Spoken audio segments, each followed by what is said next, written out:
salam dan bahagia. Halo guru penggerak, perkenalkan nama saya Yuel Waskito dari TK Relevan Rainbow Salatiga. Hari ini saya akan berbicara tentang demonstrasi kontekstual modul 2.3 praktik coaching untuk supervisi akademik. Demonstrasi kontekstual ini dibimbing oleh Bapak Budi Ricanto MPD sebagai fasilitator dan Ibu Setiawati SPD sebagai pengajar praktik. Berikut adalah percakapan observasi yang saya lakukan. Hai Kristia, selamat siang. Selamat siang. Terima kasih atas waktunya sudah diberikan kepada saya. Nah, hari ini saya ingin mengajak ngobrol Kristia dulu sebelum nanti Kristia melakukan coaching dengan teman ngaji Jawa, yaitu apa ya yang ingin Kristia kembangkan nanti waktu coaching Kristia. Jadi nanti ketika saya coaching, saya itu ingin mengembangkan kompetensi untuk pendengar aktif, lalu menyusun pertanyaan yang berbobot.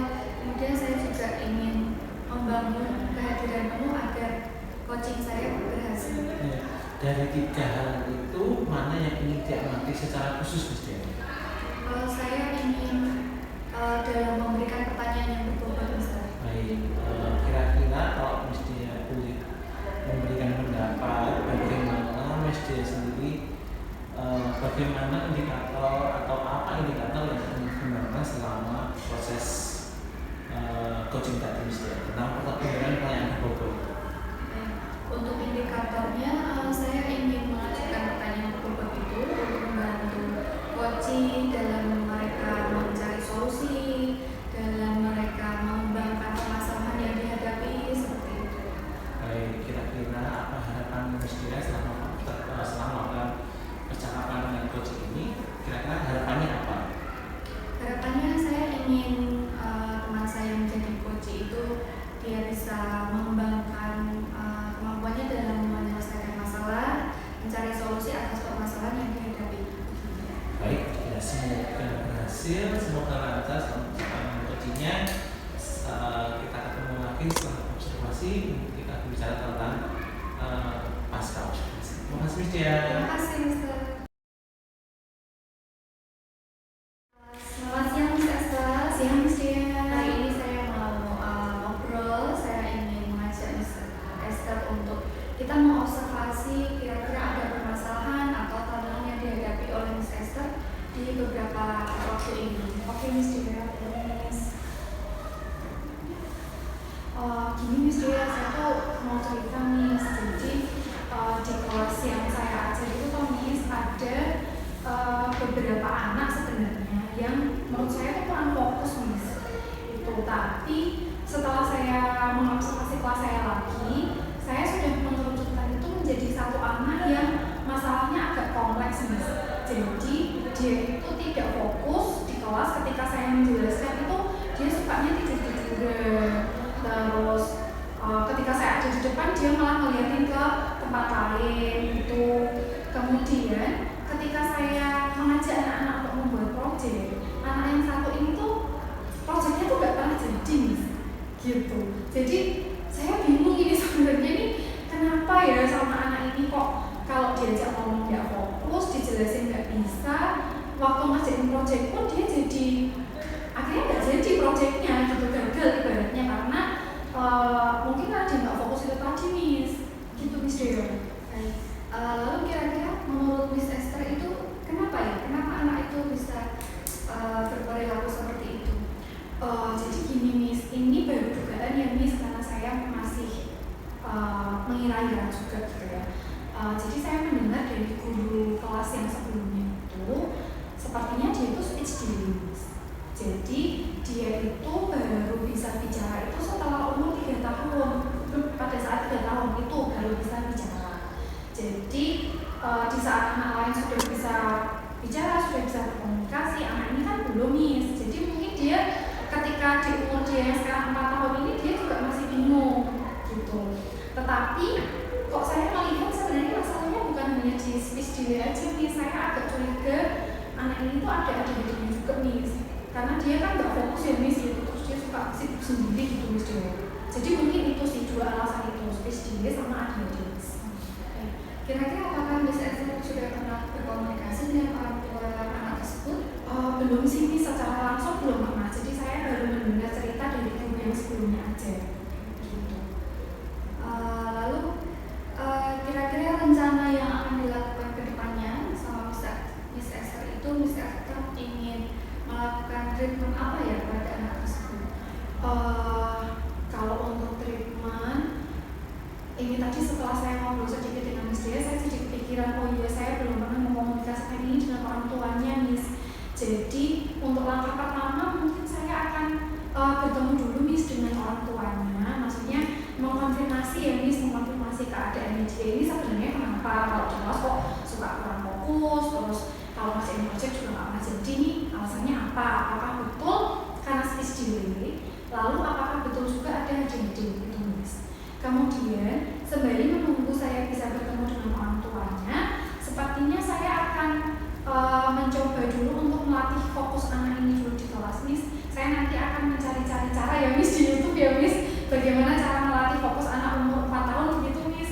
Kemudian untuk project yang tidak pernah jadi ini mungkin saya bisa bimbing dulu Miss. Jadi kalau anak lain kan biasanya saya berikan whisper, saya berikan barang-barang itu sudah siap membuat sendiri. Tapi anak ini kan karena nggak bisa, jadi mungkin saya akan pandu dulu. Mungkin saya akan berikan beberapa pertanyaan kayak misalnya mau membuat apa hari ini, lalu barang yang dibutuhkan apa, lalu untuk proses pembuatannya mungkin saya masih akan bantu sedikit-sedikit dulu.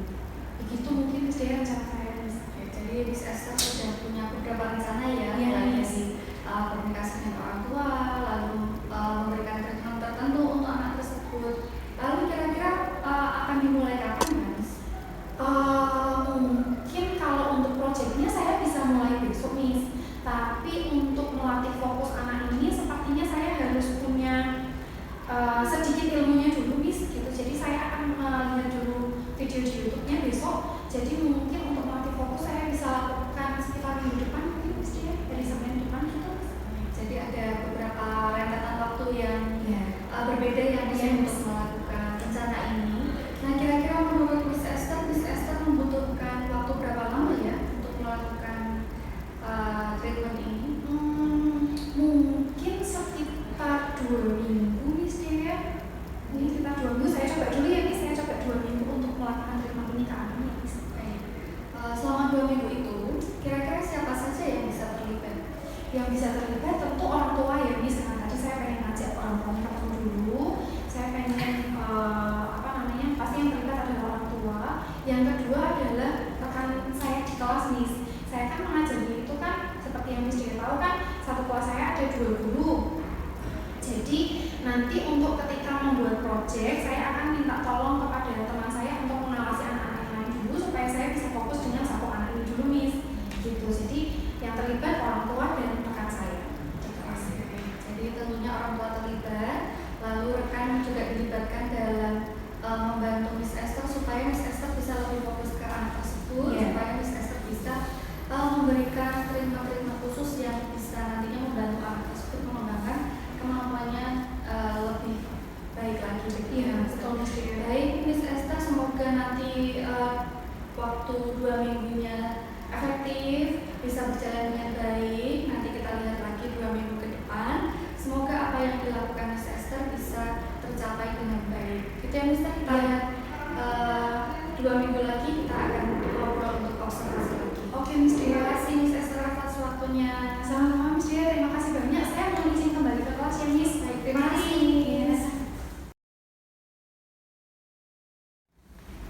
Oke, selamat siang Miss Dia. Ketemu lagi.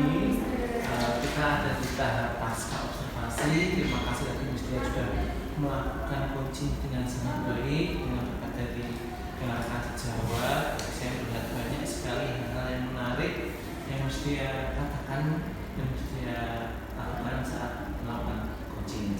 Nah, sekarang saya ingin bertanya, ingin mencari tahu menurut Miss Dia bagaimana Miss Dia menilai performa tadi saat melakukan coaching?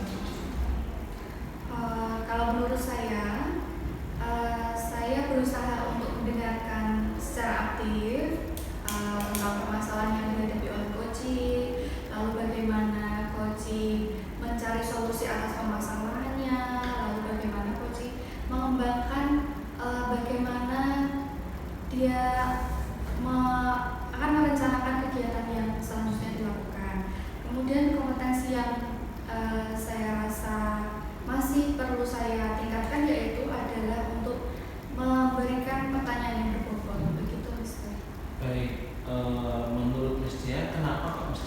pikir bahwa memberikan pertanyaan yang berbobot itu masih perlu dikembangkan? Baik, karena menurut saya terkadang bingung untuk menyampaikan kira-kira pertanyaan seperti apa yang bisa menggali coach lebih dalam lagi supaya membantu coach tersebut juga bisa lebih mengembangkan permasalahan yang dihadapi begitu. Baik, menurut Mas Dia sekarang apa saja tidak lanjut Mas Dia? Karena Mas Dia tahu apa yang masih kurang, kira-kira apa yang ingin Mas Dia kembangkan berikutnya, Mas Dia? Mungkin saya masih butuh banyak referensi untuk saya melihat lagi tentang coaching yang lebih baik, lalu melihat dari rekan-rekan bagaimana cara membuat pertanyaan berbobot seperti itu. Jadi saya ingin lebih mengembangkan kompetensi saya dalam memberikan pertanyaan berbobot. Oke, kira-kira butuh waktu berapa lama untuk Mas Dia mulai mengembangkan itu? Saya akan coba lakukan secepatnya supaya apa yang masih kurang dan masih perlu diperbaiki segera bisa saya lakukan. Baik, Mas Dia. Terima kasih. Saya tunggu dan selanjutnya. Kalau Mas Dia butuh bantuan silakan berbicara dengan saya dan kita ngobrol lagi setelah kita bisa menemukan Mas Dia bisa mengembangkan diri tentang pemberian pelayanan berbobot dari referensi yang Mas Dia sudah dapatkan. Terima kasih buat hari ini. Semoga lancar untuk pengembangan diri berikutnya. Terima kasih Mas Dia. Terima kasih, Mr. Yolanda. Terima kasih sudah menyimak video saya. Salam guru penggerak, tergerak, bergerak, menggerakkan.